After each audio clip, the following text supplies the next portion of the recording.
ਅਮੀ ਜੀ ਇੱਕ ਬੰਦਾ ਸੀ ਤੇ ਉਹਦੀਆਂ 6 ਧੀਆਂ ਸੀਗੀਆਂ। ਅੱਛਾ। ਹੁਣ ਨਾ ਹਰ ਬੰਦੇ ਦੀ ਕੋਸ਼ਿਸ਼ ਇਹ ਹੁੰਦੀ ਆ ਕਿ ਮੇਰੀ ਜਿਹੜੀ ਧੀ ਆ ਨਾ ਉਹਦੀ ਚੰਗੀ ਜਗ੍ਹਾ ਸ਼ਾਦੀ ਹੋ ਜਾਵੇ। ਹਾਂਜੀ। ਲੇਕਿਨ ਕੁਦਰਤ ਖੁਦਾ ਦੀ ਐਸੀ ਹੋਈ ਕਿ ਜਿਹੜੀਆਂ ਉਹਦੀਆਂ 4 ਧੀਆਂ ਸੀ ਨਾ ਉਹਨਾਂ ਦੀ ਹੋ ਗਈ ਅਮੀਰ ਘਰ ਸ਼ਾਦੀ, ਤੇ ਜਿਹੜੀਆਂ 2 ਧੀਆਂ ਸੀ ਨਾ ਉਹਨਾਂ ਦੀ ਹੋ ਗਈ ਗਰੀਬ ਘਰ ਸ਼ਾਦੀ।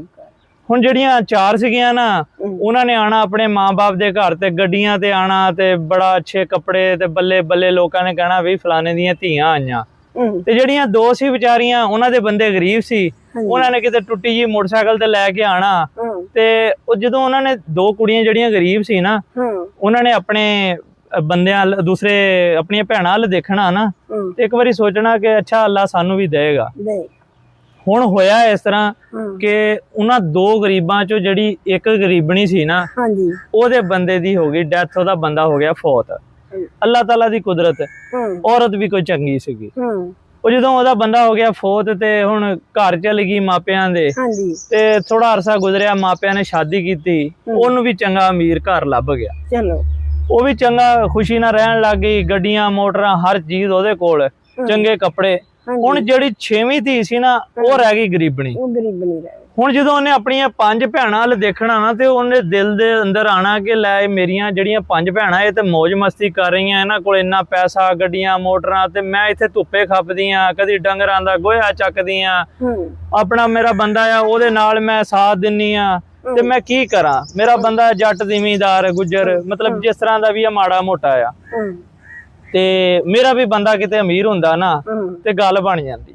ਉਹਦੇ ਜ਼ਿਹਨ ਚ ਇੱਕਦਮ ਆਇਆ ਕਿ ਜਿਹੜੀ ਮੇਰੀ ਗਰੀਬਣੀ ਦੂਸਰੀ ਭੈਣ ਸੀ ਉਹਦਾ ਬੰਦਾ ਫੌਤ ਹੋ ਗਿਆ ਤੇ ਉਹਨੂੰ ਚੰਗਾ ਬੰਦਾ ਮਿਲ ਗਿਆ, ਅਮੀਰ ਮਿਲ ਗਿਆ, ਤੇ ਹੋਵੇ ਨਾ ਤੇ ਮੈਂ ਵੀ ਇਹਦੇ ਕੋਲੋਂ ਤਲਾਕ ਲੈ ਲਵਾਂ। ਉਹਨੇ ਆਪਣੇ ਬੰਦੇ ਨਾਲ ਲੜਨਾ ਸ਼ੁਰੂ ਕਰ ਦਿੱਤਾ। ਕਹਿੰਦੀ ਤੂੰ ਤੇ ਮੇਰੇ ਵਾਸਤੇ ਕੀ ਕੀਤਾ, ਮੈਨੂੰ ਭੁੱਖੀ ਮਾਰਤਾ ਆ, ਦੇਖ ਮੇਰੀਆਂ ਭੈਣਾਂ ਯਸ਼ੀ ਕਰਦੀਆਂ ਆ ਤੇ ਤੂੰ ਮੇਰੇ ਵਾਸਤੇ ਕੀ ਕੀਤਾ ਆ, ਮੈਨੂੰ ਇੰਨਾ ਕੰਮ ਕਰਨਾ ਪੈਂਦਾ, ਮੈਂ ਤੇਰੀਆਂ ਰੋਟੀਆਂ ਪਕਾਨੀਆਂ, ਮੈਂ ਬੱਚਿਆਂ ਨੂੰ ਸਾਂਭਦੀ, ਫਲਾਂ ਇਹ ਉਹ, ਮਤਲਬ ਬਹੁਤ ਨਾ ਉਹਨੂੰ ਪਰੇਸ਼ਾਨ ਕੀਤਾ। ਉਹਨੇ ਕਿਹਾ ਭਲੀਏ ਲੋਕੇ ਰਿਜ਼ਕ ਅੱਲਾਹ ਤਾਲਾ ਦੀ ਦੇਣ ਆ, ਮੈਂ ਕੀ ਕਰ ਸਕਦਾ, ਮੈਂ ਕੋਸ਼ਿਸ਼ ਕਰ ਸਕਦਾ ਆ ਤੇ ਅੱਲਾਹ ਤਾਲਾ ਦਊਗਾ। ਉਹਨੇ ਕਿਹਾ ਨਹੀਂ ਜੀ ਮੈਨੂੰ ਤੇ ਤੇਰੇ ਨਾਲ ਰਹਿਣਾ ਹੀ ਨਹੀਂ ਹੈਗਾ, ਮੈਨੂੰ ਤੂੰ ਤਲਾਕ ਦੇ ਦੇ। ਉਹਨੇ ਕਿਹਾ ਬੜਾ ਸਮਝਾਇਆ, ਉਹਦੇ ਮਾਂ ਪਿਓ ਨੇ ਵੀ ਸਮਝਾਇਆ, ਪੁੱਤ ਅੱਲਾਹ ਤਾਲਾ ਦਊਗਾ, ਤੂੰ ਨਾ ਪਰੇਸ਼ਾਨ ਹੋ। ਉਹਨੇ ਕਿਹਾ ਨਹੀਂ ਜੀ ਮੇਰੀਆਂ ਦੂਸਰੀਆਂ ਭੈਣਾਂ ਦੇਖੋ ਜੈਸ਼ੀ ਕਰ ਰਹੀਆਂ, ਮੇਰੀ ਤਾਂ ਕਿਸਮਤ ਹੀ ਡੁੱਬ ਗਈ ਜਿਹੜਾ ਮੈਂ ਤੁਹਾਡੇ ਘਰ ਆ ਗਈ, ਤੇਰੇ ਨਾਲ ਸ਼ਾਦੀ ਹੋ ਗਈ।